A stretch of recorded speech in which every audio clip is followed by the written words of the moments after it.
Este hombre que veis aquí tiene mucho que compartir, es una persona muy inquieta, con muchos conocimientos científicos, porque básicamente él es un científico.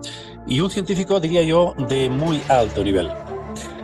Él es licenciado en física por la Universidad Autónoma de Barcelona y es también escritor e investigador científico a un nivel de la física, física escalar, ¿verdad, Artur?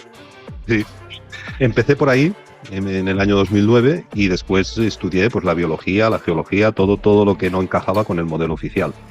Exactamente, y él es una voz crítica con la ciencia actual, es decir, todos aquellos que andan diciendo de que nosotros vamos en contra de la ciencia, yo siempre tengo que, por favor, corregir.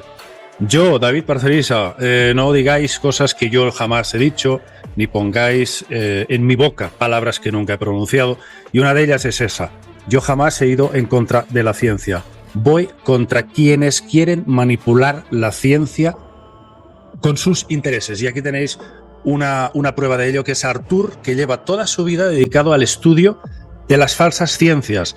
Y sobre todo, que la ciencia, Artur, está secuestrada, ¿verdad?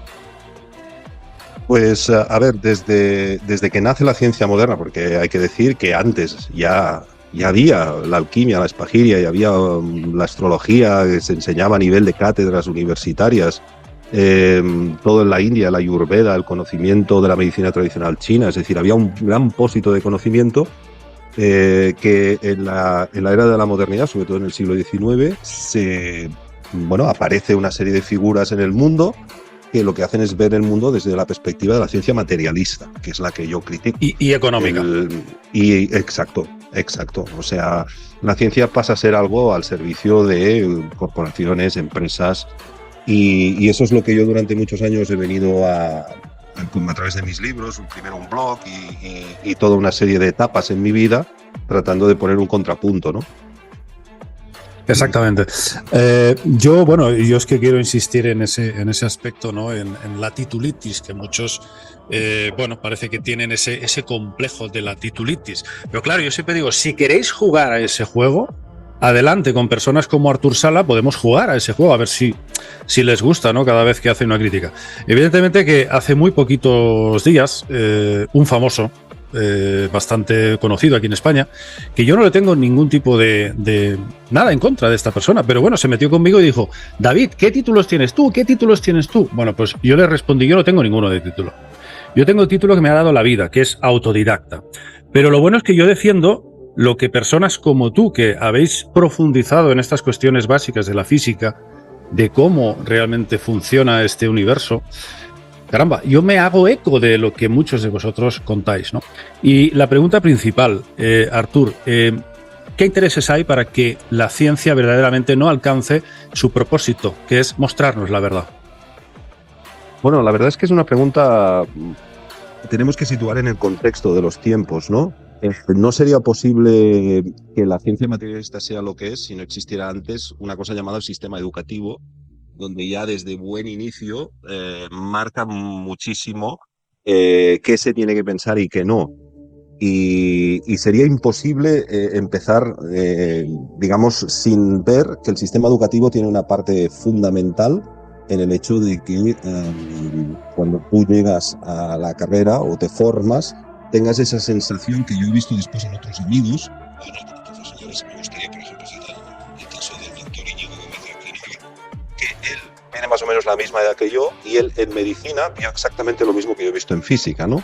O sea, te encaran o buscan o pretenden que solamente veas el mundo desde un punto de vista, que es el de la medicina materialista o el de la física puramente materialista, ¿no? En el caso de la biología, pues igual.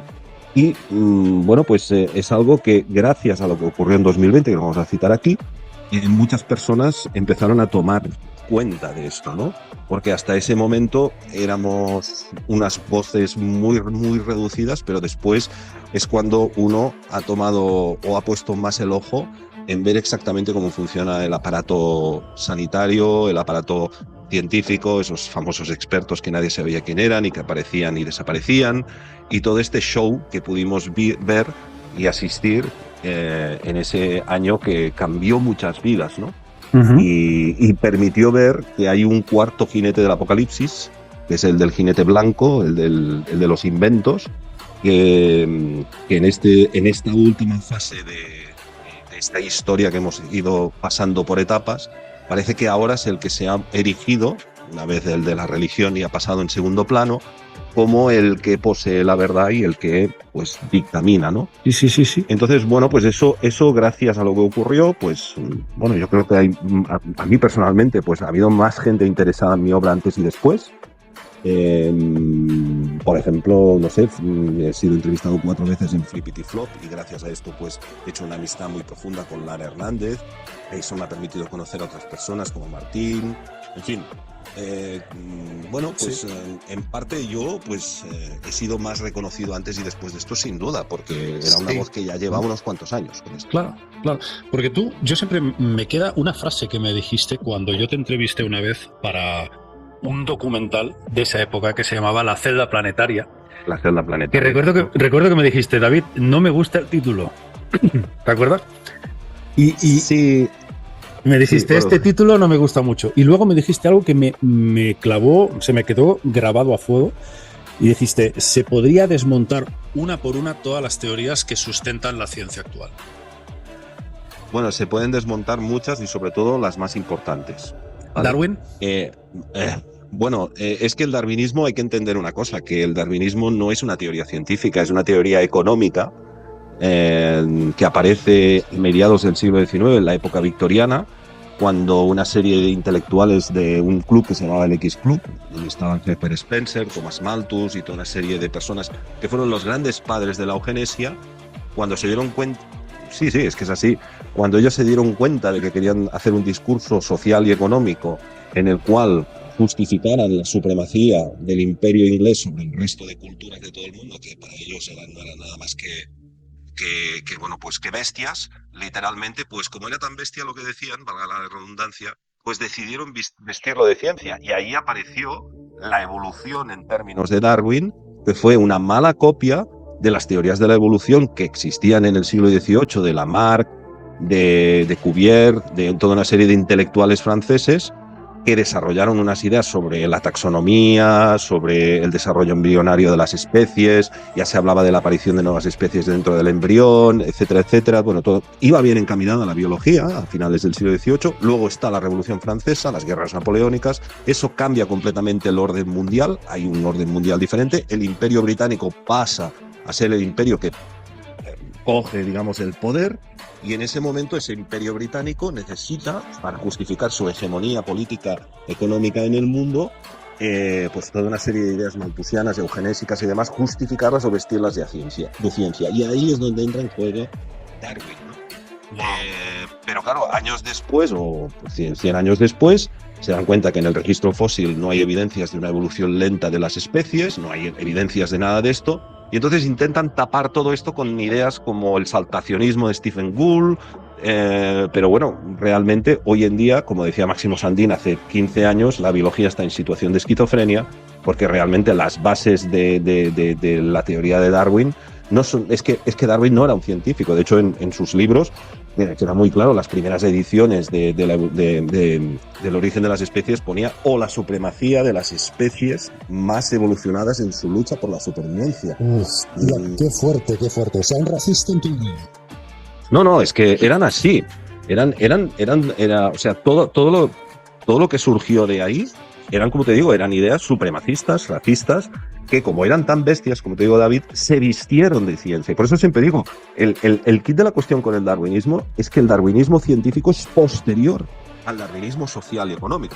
Muchas veces se habla del darwinismo social, pero es que todo esto vino antes como una ideología que se vistió de ciencia y que realmente ha tenido un calado en la sociedad tremendo, porque básicamente, bueno, después también aquí tenemos que citar también a Pasteur, con la controversia con Béchamp, que para mí es la controversia más importante en la historia de la ciencia, y cuando hablamos de biología tenemos que hablar del triunfo del darwinismo por un lado, y después también hablar del triunfo de Pasteur sobre Béchamp, es decir, el triunfo de la biología materialista sobre las antiguas ideas vitalistas, las ideas que decían que los seres vivos estamos dotados de una energía propia de la vida. la energía que no ves en un ordenador, por ejemplo. La electricidad que pasa por un ordenador no es la electricidad que alimenta o da vida a un ser vivo, como pueda ser una célula o pueda ser un animal más desarrollado, ¿no? Entonces, ese darwinismo científico, que es una mala praxis, una mala copia de un darwinismo, de una teoría de la evolución anterior, sobre todo en el siglo XVIII, como te digo, por estos intelectuales franceses, y sustentada y mantenida por un sistema social y económico, pues va también de la mano de la eliminación de las teorías vitalistas, porque Pasteur es el primer gran padre de la medicina y de la farmacopea moderna, ¿no? Entonces, una cosa va de la mano, ¿no? Claro, y una teoría de diseño extraterrestre, como teoría, lo podrías, ¿tendrías la mente abierta para sustentarla? Por supuesto. Mira, hay dos cosas a comentar aquí. Por un lado, la idea de que la vida pueda surgir por azar, o sea, una simple célula que puede surgir por azar, hay estudios sobre todo que ha hecho mi amigo Paco Vinagre, muy interesantes, que sugieren que la posibilidad de que una célula pueda salir por azar es de una entre 60 ceros o incluso más, ¿no? Es la misma posibilidad de que un Boeing 747, o sea, si tú tengas las piezas de un Boeing 747, las tires y después se forme un avión, ¿no? O sea, es exactamente las mismas, ¿no? ¡Wow! Imagínate, o sea, es casi imposible. Imposible, completamente imposible. Es decir, la idea de que no puede haber un diseño inteligente basado en un patrón, basado en un arquetipo. Por ejemplo, los seres humanos todos tenemos una forma: ojos, cara, ojos y boca, brazos, etc. Bueno, esta forma no está en nuestros genes. Sin embargo, la naturaleza, cuando desarrolla un embrión sobre un ser, ya sabe lo que tiene que hacer. Tú vas viendo que hay una serie de fases en la construcción de un ser que se van haciendo, ¿no? Entonces, todo ese campo de información no está en nada material. Eso por un lado. O sea, la hipótesis del azar hay que descartarla completamente. Y el tema extraterrestre, ahí nos meteríamos en la famosa fusión del cromosoma 2 y 3, del cual yo no soy un especialista. Eso se ha hablado, eso sí que yo soy un prosaico. Pero una de las cosas que se ha ocultado, David... ¿Te refieres a cromosomas 2 y 3 que están como ensamblados, no? Sí, que es un enigma, ¿no? Y ya te digo que alguien tuvo que meter mano ahí, supuestamente, dicen. Yo en eso soy un prosaico, pero estoy firmemente convencido de que... O sea, estoy firmemente convencido, y no lo puedo demostrar, que si yo veo algo en el cielo es porque una conciencia lo ha creado y, por lo tanto, porque ahí hay una forma de vida. Exacto. Porque hoy en día los grandes estudios que hay en el tema de la conciencia ya tienen muy claro que la conciencia o la inteligencia es predecesora de la materia. Es decir, primero hay una conciencia y después viene materia y manifestación. Correcto. Muy interesante. Artur, fíjate que hoy estaba escuchando que precisamente de las petroquímicas de Rockefeller nace y surge la idea de crear las grandes industrias, no voy a decir la palabra, de la pastillita, ¿vale? Las industrias de la pastillita. Imaginaos, de empresas petroquímicas, de plástico, del petróleo. De ahí surge este negociete redondo que es mantener a la gente, ya sabéis, con las pastillitas. Así que también los Rockefeller parecen estar detrás de incluso el sistema educativo que a finales del siglo XIX empieza a imponerse. Cuéntanos, desarrollanos un poco esta cuestión. Bueno, a ver, claro, es un tema para pensarlo y desarrollarlo muy, muy bien, pero, a ver, sí que es evidente que la industria de las pastillas y de las cosas estas está directamente relacionada con la industria del petróleo. De hecho, sus magnates eran los mismos. Claro, porque mucha gente se cree que son los médicos, la medicina. No. Es que, vamos a ver, es que hay un tema fundamental que hay que entender. Ya me entendéis, sí. Nunca invertirán en algo que no puedan patentar. Pero aquí en el campo, yo vivo en el campo, estoy rodeado de melisa, de artemisa, de un montón de plantas que, ¿por qué no podrían ser las pastillitas que nos tomamos? No sería nada descabellado, nada difícil. Pues por la simple razón de que no se podría patentar, ¿no? Entonces,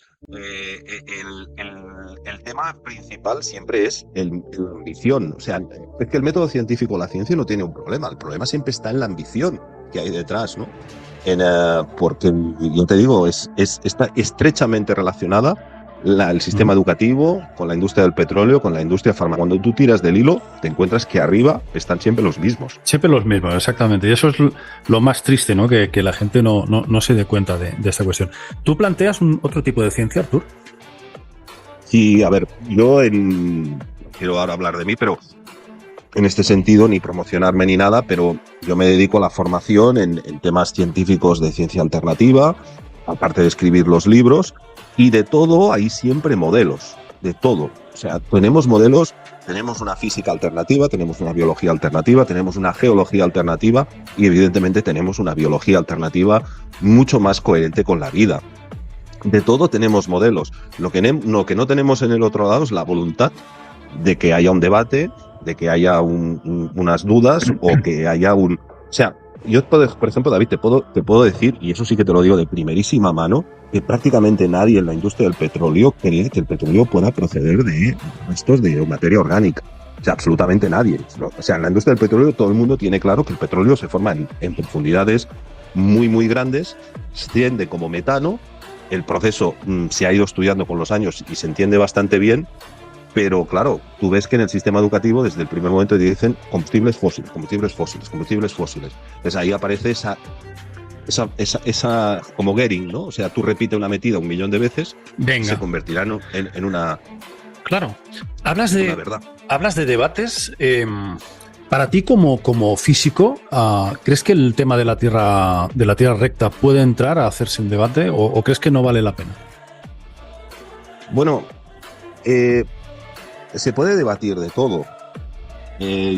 Mira, si me preguntas por este tema, yo te digo una cosa y te digo lo que yo pienso. Sí. Tanto da si es plano, redonda o cuadrada o triangular o como sea, nosotros de aquí no podemos salir. O sea, yo estoy convencido de que hubo un periodo en la historia anterior y hay muchos mitos que hablan, por ejemplo, de que la Luna antes no estaba. Ah, sí, correcto. Entonces, claro, porque en este tema es muy importante la Luna, tú lo sabes, ¿no? Entonces, la Luna es que no se parece en pintura a lo que nosotros somos o de lo que aparentemente estamos constituidos, ¿no? Entonces, sí que podría haber un debate, claro, se puede debatir de todo, absolutamente de todo. Pero yo creo que el debate, en ese punto en concreto, ya que me lo has preguntado, debería estar. Es una muy buena pregunta. Y yo creo que no se puede. Yo creo que somos un sistema confinado. Yo también, en eso coincido contigo. Es muy interesante porque, claro, fíjate que la siguiente pregunta es de lógica aplastante, ¿no? Con lo que me acabas de decir, ¿qué opinas de la NASA? ¿Crees que es todo un teatro que se han montado? ¿O realmente crees que han salido, que han ido a la Luna, que viajan por el espacio? Después de que, imagino, hayas podido tener ocasión de ver muchos de los fakes que monta esta gente. Bueno, tampoco es mi tema, tampoco es mi especialidad, ¿no? Pero, a ver, mira, yo hace unos meses conocí a Iru personalmente, ya nos conocíamos en persona. Iru Landucci. Iru Landucci, y claro, a raíz de conocerlo y conocer la persona y que de primera mano, porque no es lo mismo ver un vídeo en YouTube, o 3, o 4, o 5, y otra cosa es tener a la persona delante, cambian cosas, ¿no? Sí, señor. Yo ahora mismo dudo completamente de que eso que vemos en el cielo, que hace años lo veíamos, la Estación Espacial Internacional pasaba por ahí, realmente hay alguien ahí. O sea, y evidentemente el tema de la Luna, yo no podría nunca defender que fuimos ahí. Nunca podría defender esto. Ahí sí que está, pues bueno, pues es que hay muchas evidencias de que todo eso, por una cuestión económica, una cuestión del momento en el que todo eso ocurrió, pues fue una operación propagandística, ¿no? De ahí, mira, hay otro tema que quiero comentar hoy aprovechando, es que la NASA no solamente es la Agencia Espacial Internacional, sino que es la que controla el clima. Hay una agencia que se llama la NOAA, es una agencia que se encarga de observar el clima, los mares, las corrientes marinas y tal, y lleva, por ejemplo, muchísimos años mintiendo, diciendo que hay corriente del Niño. Cada año dicen que hay corriente del Niño, corriente de la Niña, que es una corriente que afecta a la zona de Ecuador y entonces provoca una serie de desastres naturales y tal, ¿no? Y cada año repiten esa misma mentira porque la NOAA, que es un organismo controlado por la NASA, está trabajando con un modelo que hace muchos años que sabe que es falso sobre las corrientes marinas. O sea, que Lo que no sé es por qué lo hacen. Lo que no sé es por qué lo hacen o qué intención hay detrás, pero hay muchos científicos que se han salido del IPCC, el panel intergubernamental para esas cosas que cambian, que ya sabemos todos cuáles son, dentro de las cuales está la NASA. Es decir, yo creo que hay que ir un poco más allá. No solamente es que podamos haber ido o no ido, que al fin y al cabo es algo sino que, por ejemplo, en el caso de la NOAA lleva muchos años engañando con un tema muy importante como es la corriente del Niño, que es un tema que afecta completamente todo, no solamente la costa del Pacífico de América, sino otros muchos lugares, diciendo que tal año hay niño, tal año hay niño o niña, que son dos fenómenos que producen, cuando en realidad no es cierto, no se están produciendo esos fenómenos, ¿no? Entonces, claro, ¿por qué mienten también con eso? Ahí está, es que si son capaces de hacer Es eso... poliédrica. Lo que quiero decirte, David, es que no solo es la NASA, no hay que sentarse solo en la NASA. Exacto. Arturo, una pregunta que creo que sí que me puedes responder, o al menos un poquito así por encima. Tema CERN, porque claro, resulta que durante muchos años se decían muchas cosas y resultaban poco menos que teóricas.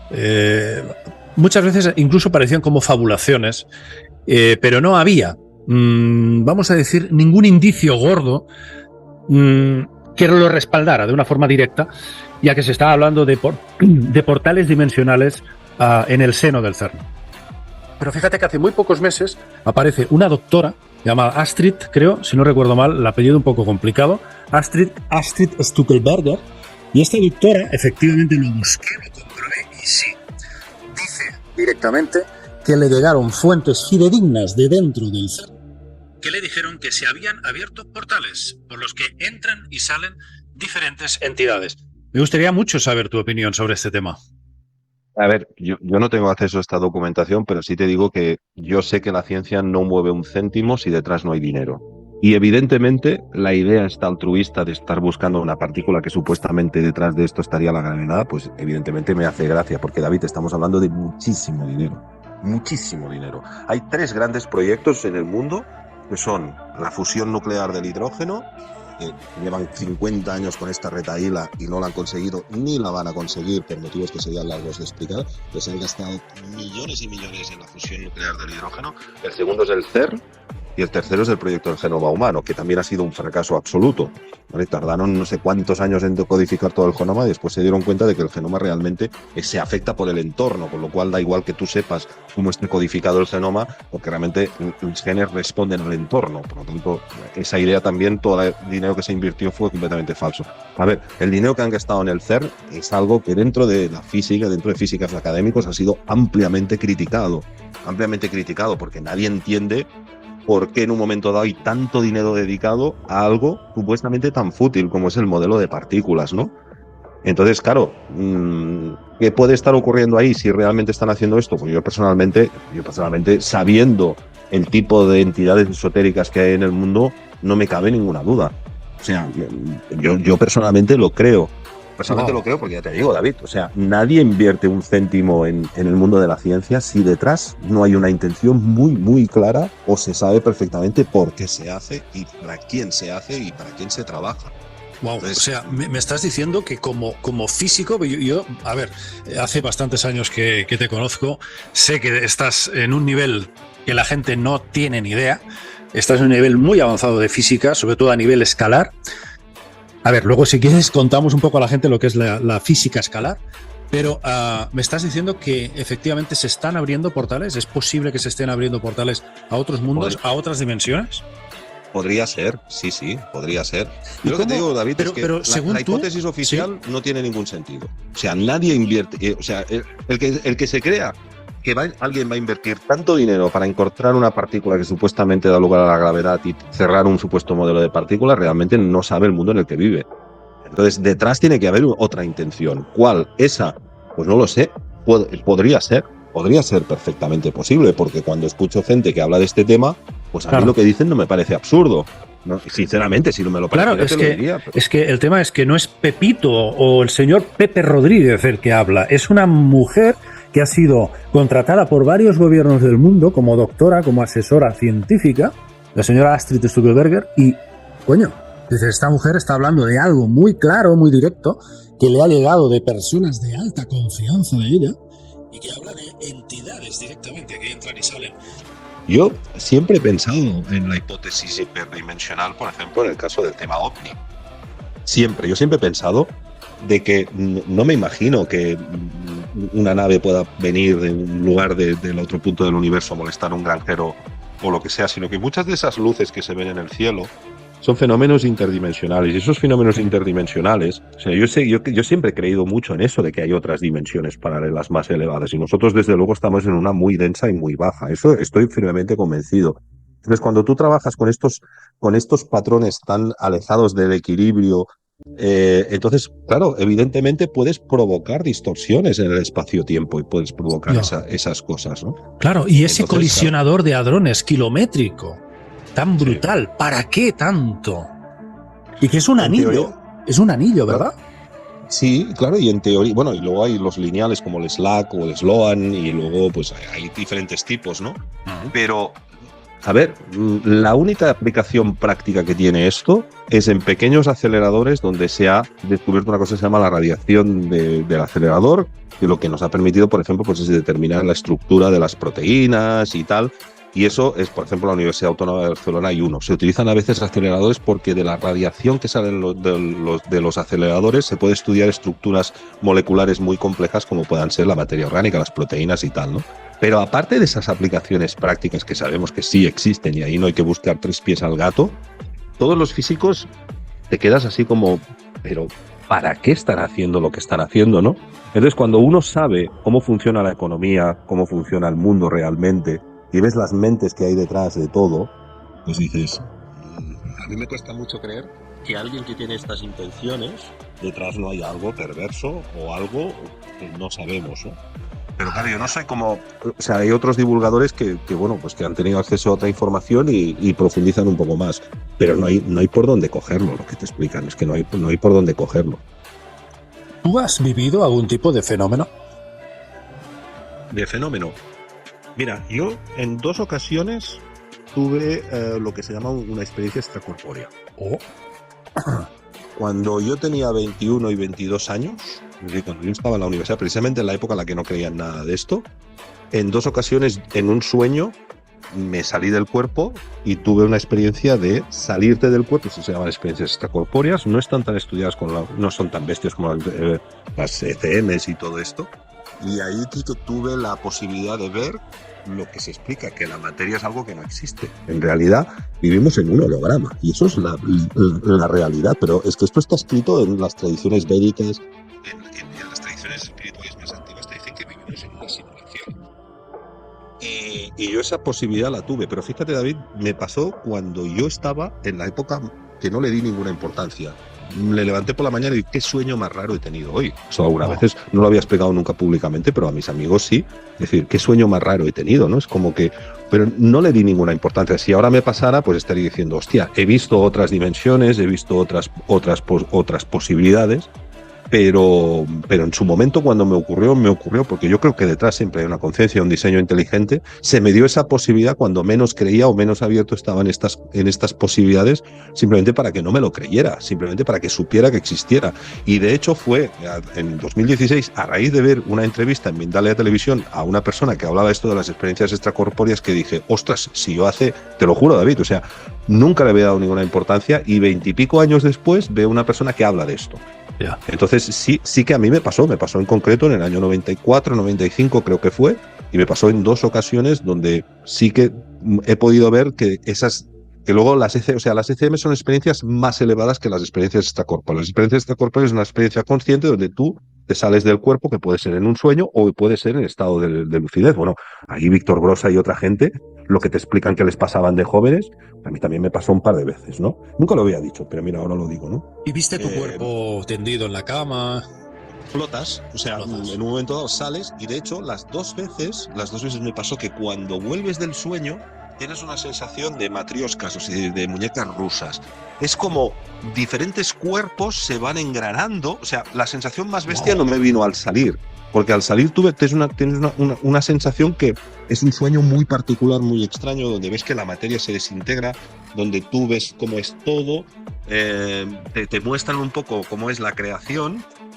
Hay una persona que me explicó que es normal que eso me ocurriera con 21 o 22 años, porque se dice que con 21 años es cuando termina el alma de encarnar, es decir, el alma no está del todo encarnada hasta los 21 años, sino que va haciendo procesos de encarnación que van teniendo ciclos de 3 ciclos de 7 años principalmente, hasta que el cuerpo físico se ha terminado de formar. De hecho, a los 21 años ya tenemos el cuerpo prácticamente igual que lo que lo tenemos con 50 y pico, como tenemos tú y yo ahora, ¿no? Con la simple salvedad de que somos más viejos, hay más.